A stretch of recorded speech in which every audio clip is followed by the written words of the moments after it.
말씀의 선포를 기다립니다. 성령께서 우리의 마음을 뜨겁게 하시고 가난하게 하시고 말씀에 비추어 우리의 내면이, 우리의 연약함이, 약함이, 상처가 드러나 예수 그리스도의 긍휼로 치유되는 시간 되게 도우시기를 소망합니다. 감사드리며 예수 그리스도 이름으로 기도드립니다. 아멘. 할렐루야. 여러분 한 주간 동안 편안하셨습니까? 벌써 2015년 마지막 주가 됐습니다. 정말 시간이 참 빨라요. 성경에 보면 인생이 풀의 꽃과 같다고 이야기하는데 꽃의 영광이 아무리 아름다워도 한 계절을 지속하지 못하죠. 그 영광이 금방 떨어집니다. 시들고. 한 해 동안 여러분들의 신앙의 여정은 어땠는지 한 주간 동안 우리가 한번 좀 이렇게 점검해보는 그런 시간들을 좀 가졌으면 좋겠어요. 오늘은 한 재판관과 그에게 끈질기게 탄원하여서 결국 자신의 원한을 풀게 된 한 과부 여인의 비유를 살펴보겠습니다. 이 비유는 기도와 관련이 있는 비유입니다. 이 비유를 말씀하시기 전에 이미 예수님께서는 누가복음 11장을 통해서 바른 기도에 대한 예와 비유들을 제시해 주셨습니다. 11장에서 예수님께서 가르쳐 주신 주기도, 우리가 함께 기도하는 그 주기도와 그 뒤를 이어 한밤중에 찾아와 떡을 요구한 친구의 비유, 또 그 뒤를 이어서 여러분들이 잘 아시는 구하라, 찾으라, 두드리라 라고 하는 강청함의 기도에 대한 말씀이 연이어 나옵니다. 많은 사람들이 이 말씀들을 간절히 열정적으로 하늘의 보좌를 흔들 정도로 기도해서 우리들이 소원하는 바를 하나님으로부터 얻어내고자 하는 것으로 이해를 합니다. 그러나 몇 주 전 제가 설교했던 참포도나무의 비유에서 살펴보았듯이 예수 그리스도 안에 접붙여진 우리 돌감람나무였던 우리 크리스천들이 무엇을 기도해야 되는지를 저희가 이미 살펴보았습니다. 무엇이었습니까? 참포도나무이신 예수 그리스도께 붙여진 돌감람나무가 무엇을 기도하겠어요? 나의 잘됨입니까? 아니면 가지인 내가 다른 가지보다 더 잘나게 해주십시오 라는 문제이겠습니까? 가지는 이미 참포도나무에 붙어있는 것만으로도 어떤 염려하지 않아도 참포도나무로 인해서 충분히 먹고 살아가는 겁니다. 가지는 농부, 주인이 원하시는 바, 바로 참포도나무가 나를 통해 잘 열리게 해주세요. 농부가 원하는 것이 잘 열리게 해주세요 라고 기도하면 되는 것입니다. 그러면 사람들이 물어요. 그러면 세상에서 살아가는 생존에 관한 것은 기도하지 말아야 하는 것입니까? 우리가 현실을 살아가지 않습니까? 주기도문에서도 일용할 양식을 위한 기도를 하라고 하지 않습니까? 이렇게 질문합니다. 그러면 오늘의 비유에 대한 선 이해를 얻기 위해서 잠시 누가복음 11장에서 말씀하신 주의 기도의 한 청원 일용할 양식에 대해서 잠시 살펴보겠습니다. 예수님께서는 주를 따르는 자들에게 기도의 구체적인 내용을 가르쳐 주십니다. 그것이 우리가 잘 아는 마태복음 6장과 누가복음 11장에 나타나는 주의 기도예요. 이 주의 기도에는 6개의 청원이 있습니다. 그 가운데 일용할 양식을 주옵시고 라고 하는 청원이 들어있어요. 자, 그러면 과연 이 일용할 양식에 대한 청원은 오늘 하루 먹을 우리 육신을 살리는 양식을 이야기하는 것일까요? 마태복음, 누가복음에는 없지만 마태복음 6장 9절부터 13절에서 예수님께서 주기도를 가르치신 후에 바로 뒤를 이어서 마태복음 6장 30절서부터 32절에 보면 이렇게 바로 말씀하십니다. 오늘 있다가 내일 아궁이에 던져지는 들풀도 하나님이 이렇게 입히시거든. 하물며 너희일까 보냐. 믿음이 적은 자들아. 그러므로 염려하여 이르기를 무엇을 먹을까, 무엇을 입을까, 무엇을 마실까 하지 말라. 이는 다 이방인들이 구하는 것이라. 너는 하늘 아버지께서 이 모든 것이 너희에게 있어야 할 줄을 아시느니라. 자, 바로 위에서 가르쳐 주신 주 기도 안에서는 일용할 양식을 달라 이렇게 기도하라고 하시고는 바로 밑에서는 무엇을 마실까, 무엇을 입을까, 무엇을 먹을까 염려하지 말라. 이는 다 이방인들이 구하는 것이지 하늘 너희 아버지는 너희 모든 필요를 다 아신다. 이런 것들을 구하지 말라라고 하신단 말입니다. 그리고 그 뒤를 이어서 누가복음 6장 33절에서 이렇게 결론을 지어 이야기하세요. 그런즉 너희는 먼저 그의 나라와 그의 의를 구하라. 그리하면 이 모든 것을 너희에게 더할 것이다 라고 말씀하십니다. 자, 그러면 예수님께서 조금 전에는 세상에 먹을 하루의 양식을 구하라 라고 해놓고 조금 후에는 구하지 말라 라고 하는 이랬다가 저랬다가 하시는 그런 분이십니까? 그렇지 않죠. 이는 분명히 주님이 가르쳐 주신 이 기도에서의 일용할 양식이라는 것은 우리 측에서는 이 땅에서의 먹고 마시는 것이라고 해석하고 싶고 우기고 싶어도 사실은 이것은 다른 이야기를 하고 있는 것입니다. 아마 여러분들이 가진 성경도 마태복음 6장 11절 보면 풋노트가 달려 있을 거예요. 거기에 무엇이라고 풋노트가 달려 있냐면 내일의 양식, 이렇게 풋노트가 분명하게 달려 있을 것입니다. 여기서 우리말로 일용할 양식이라고 번역된 헬라어의 에피우시오스라고 하는 단어는 성경 다른 곳에서는 사용되지 않은 주의 기도에만 딱 2번 마태복음 6장과 누가복음 11장에 사용된 단어입니다. 그 의미는 in subsistence라고 하는 최저 생활을 위한 또는 daily 일용할, 그리고 for the following day in the future 라고 하는 이런 의미들을 가지고 있어요. 또 전혀 다른 차원을 향한 양식, 이런 의미로 함께 가지고 있습니다. 우리가 마태복음을 통해서 보듯이 그래서 실은 이 부분은 두 가지로 해석이 가능한 것인데 예수님 당시 공용어로 사용되었던 아람어 성경에는 이 부분이 정확하게 내일을 위한 양식을 주옵시고 이렇게 번역이 되어 있습니다. 예수님께서 기본적으로는 먹고 마시는 문제를 우리들의 간구의 내용이 아닌 믿음의 영역으로 규정하고 계신 거예요. 그래서 방금 읽은 마태복음 6장 31절에서 32절을 보면 그러므로 염려하여 이르기를 무엇을 먹을까 마실까 입을까 하지 말라. 이는 다 이방인이 구하는 것이라. 너희 하늘 아버지께서 이 모든 것이 너희에게 있어야 할 줄을 아시느니라. 무엇을 먹을까 입을까 마실까 염려하여 이르지 말라 하시면서 이런 것들은 이방인 이 세상에 속한 자들의 문제이지 예수 그리스도를 주로 모시고 살아가는 하나님의 자녀된 크리스찬들에게는 이것이 자신들이 염려해야 될 문제가 아니라 어린아이를 위해서 모든 것을 준비하는 부모처럼 하나님의 영역에 있음을 분명히 하십니다. 우리가 구해서 얻어지는 것이 아니라 하나님의 일방적인 제공하에 있다라고 하는 거예요.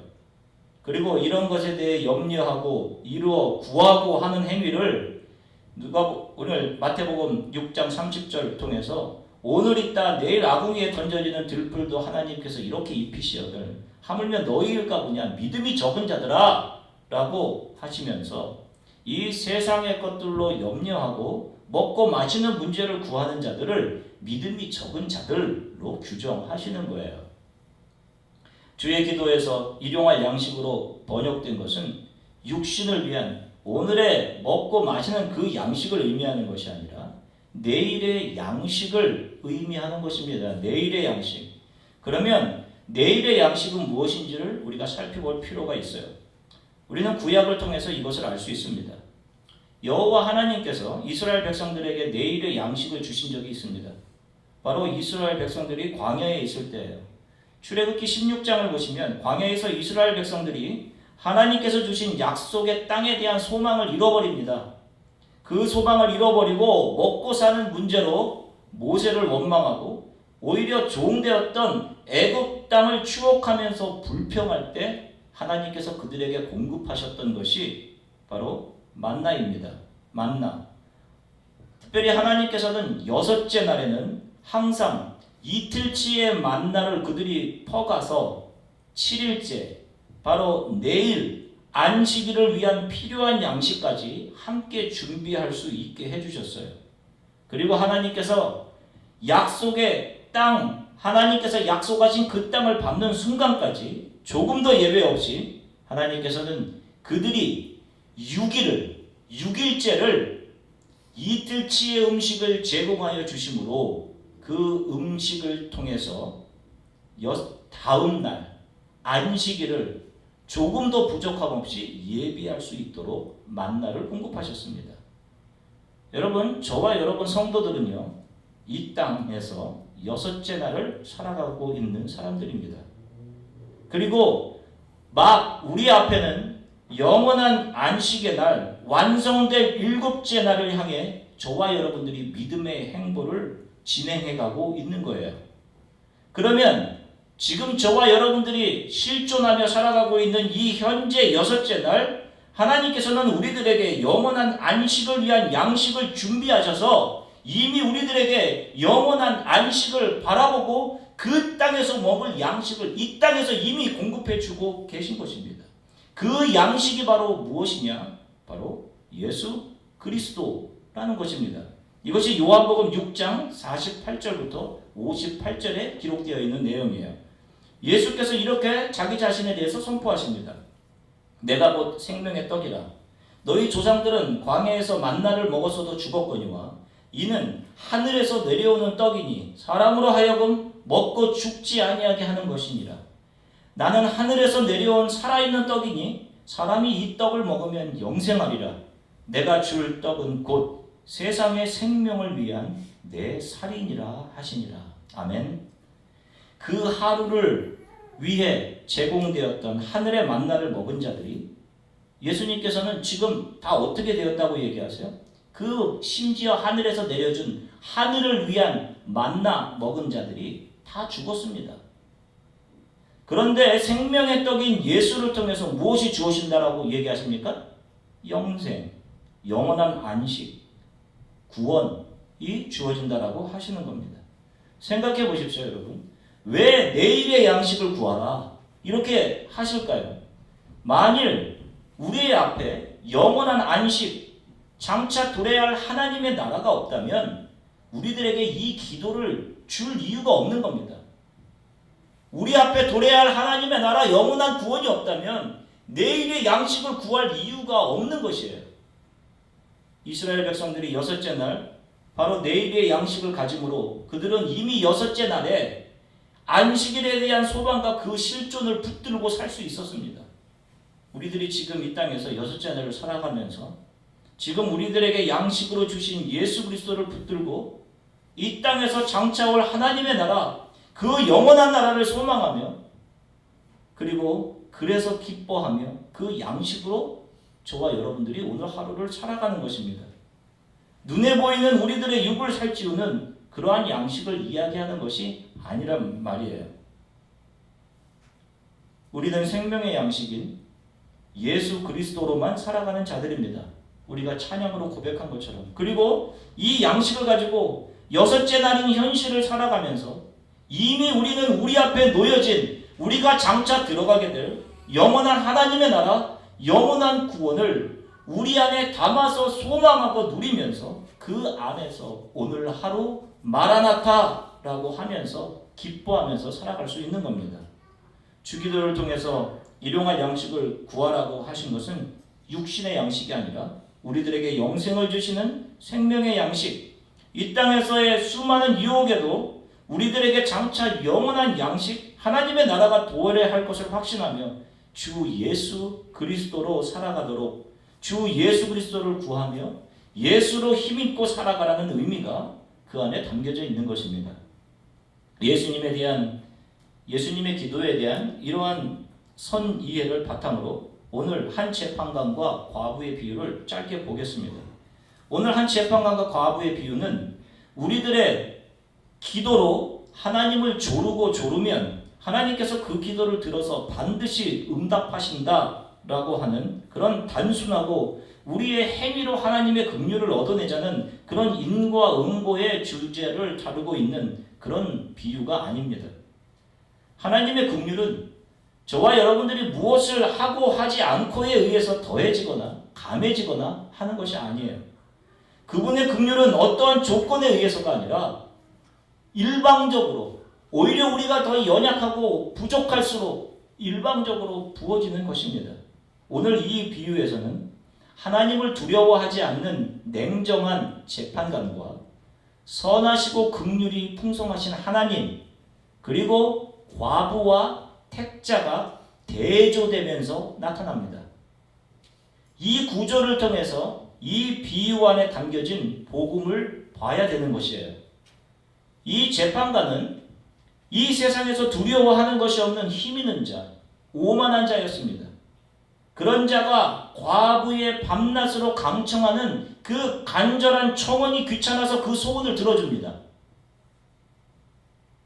이것과 대조해서 하나님은 긍휼이 풍성하시기 때문에, 그리고 이미 그들이 이 땅에서 살아가는 문제들에 대해서 이미 아버지로서 아시기 때문에 밤낮 부르짖지 않아도 하나님은 우리에게 무엇이 있어야 할 줄을 이미 아시고 공급하시는 나는 내용을 담아서 하나님의 긍휼하심을 찬양하고 있는 것이 이 비유의 키인 거예요. 이 비유의 가장 중요한 부분은 과부가 무엇을 얻어낸다는 점이 아닙니다. 과부가 계속 기도했다는 거예요. 바로 이미 우리 안에 도래해 있지만 감추어져 있는 하나님 나라의 은닉성, 우리들 가운데 믿음의 현실에 부딪혀서 무너지고 아무것도 아님이 드러날 때, 현실의 문제로 우리가 두려워하고 아파할 때, 바로 이러한 상황에 대한 대답으로 이 비유가 우리들에게 주어지고 있는 것입니다. 그래서 오늘 본문 1절이 예수께서 그들에게 항상 기도하고 낙심하지 말아야 할 것을 비유로 말씀하여 이렇게 시작하고 있는 거예요.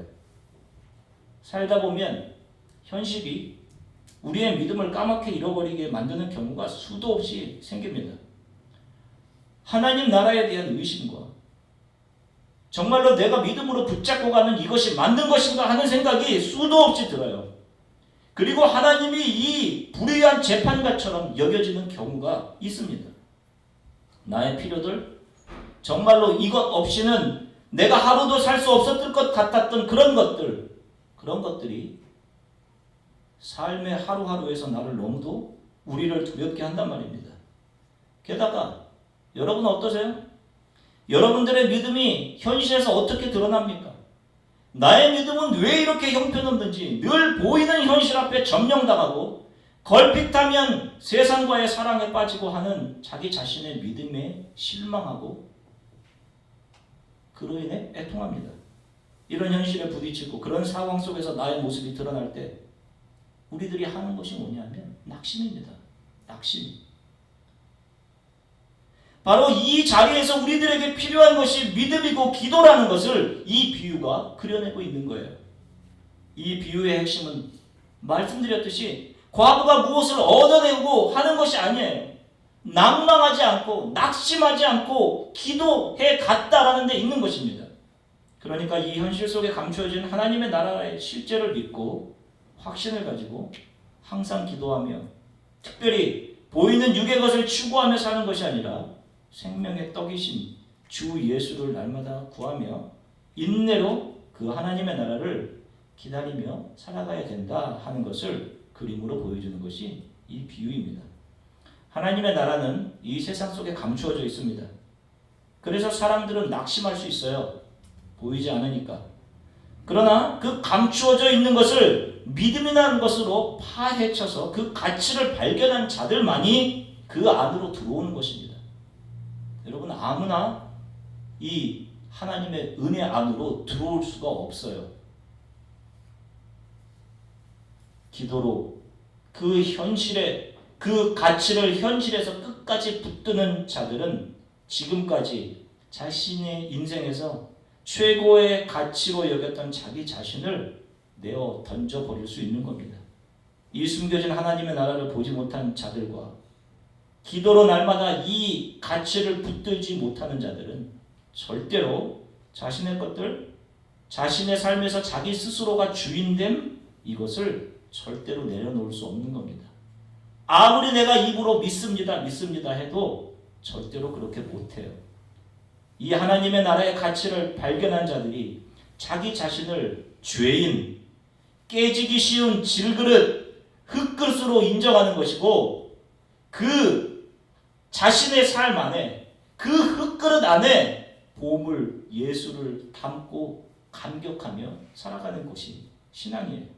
그런데 이 하나님 나라의 가치를 발견하지 못한 자들은 다 하나같이 자기 자신이 보물이고 보화인 것처럼 기껏해야 예수님은 자신이 뭔가 이 땅의 것들이 필요할 때만 꺼내드는 조커 정도로 생각하고, 필요 없을 때는 내어버리고 내팽개치고 살아가는 거예요.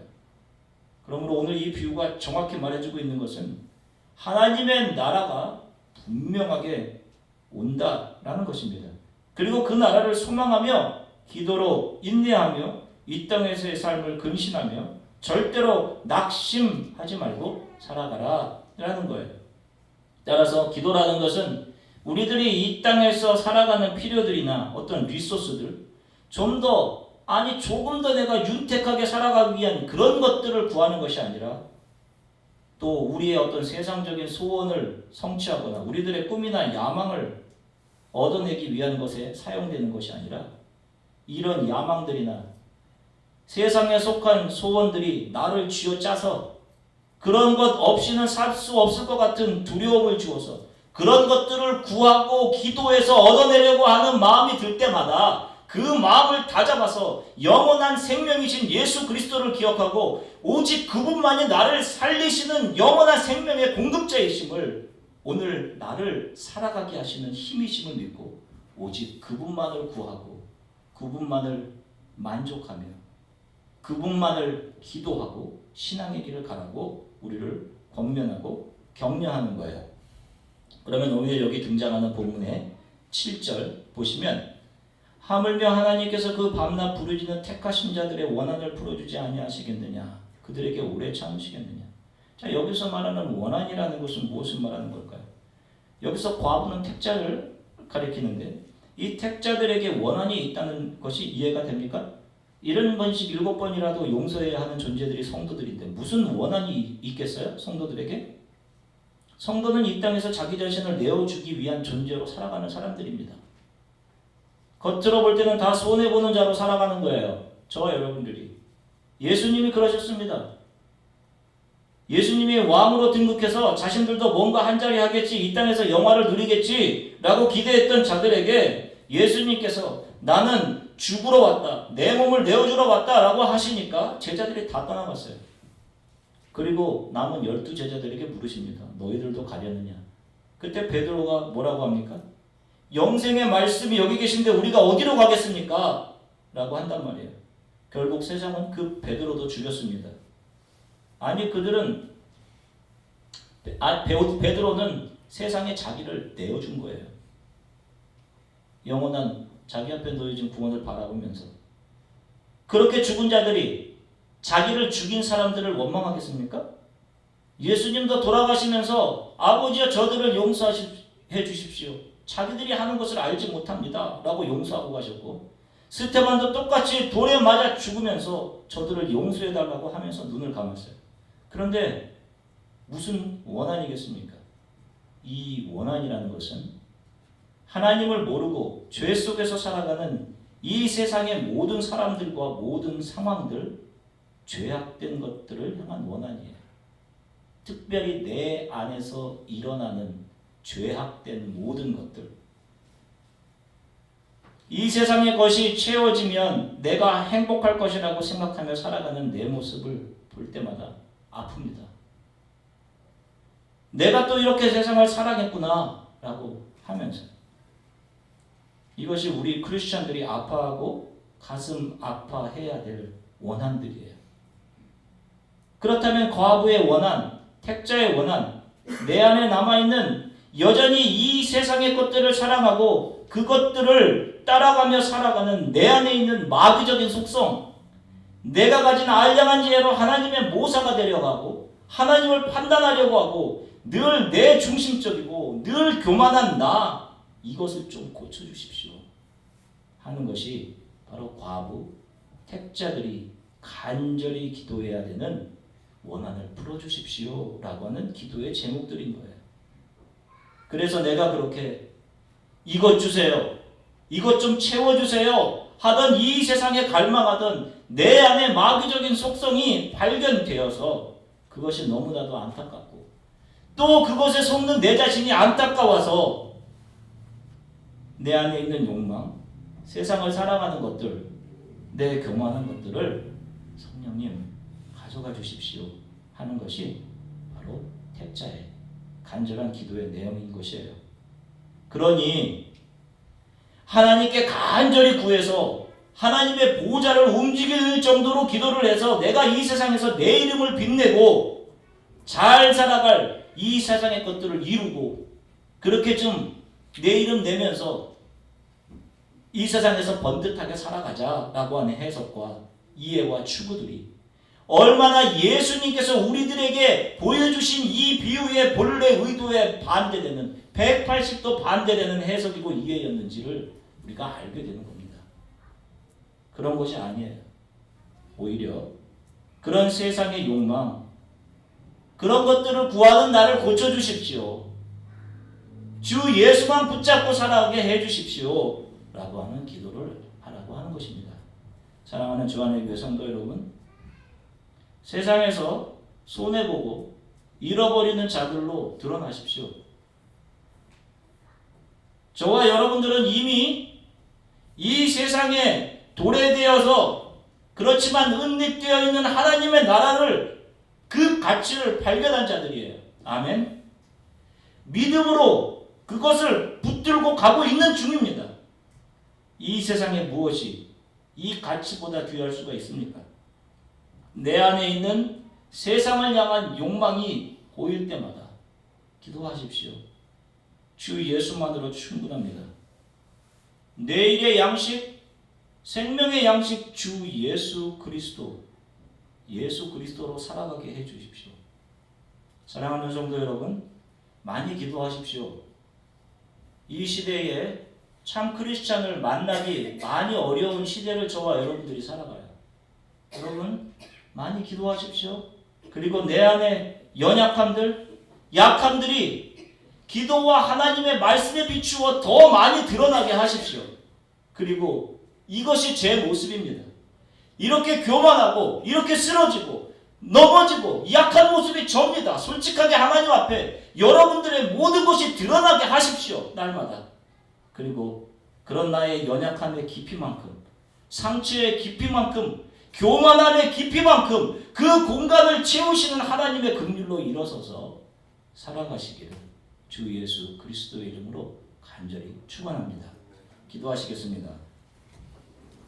우리 잠시 함께 기도했으면 좋겠어요. 주님, 이 세상의 것들을 너무도 사랑해서 제가 그 언젠가 발견하고 기뻐했던 예수 그리스도를 잊고 살았습니다. 주 예수 그리스도가 제 삶의 가장 귀한 것으로 붙잡고 살아가게 하십시오. 교만해져서 하나님 없이 내가 이것 붙잡고 살아갈 수 있다라고 생각하던 그 지식과 지혜와 탤런트와 물질들을 다 뒤로 하고 예수 그리스도만 붙잡고 살아가게 해주십시오. 그리고 제가 더 열심히 기도하게 해주십시오. 내 안에 나의 옛사람이 날마다 죽고 예수의 생명으로 살아가게 해주십시오. 매일 내가 믿음으로 붙잡고 가는 이 하나님의 나라를 소망하면서 감격하며 살아가게 해주십시오. 어떤 상황 속에서도 주 예수로 기뻐하며 살아가게 도와주십시오. 우리 이렇게 잠시 함께 기도하겠습니다. 사랑해 주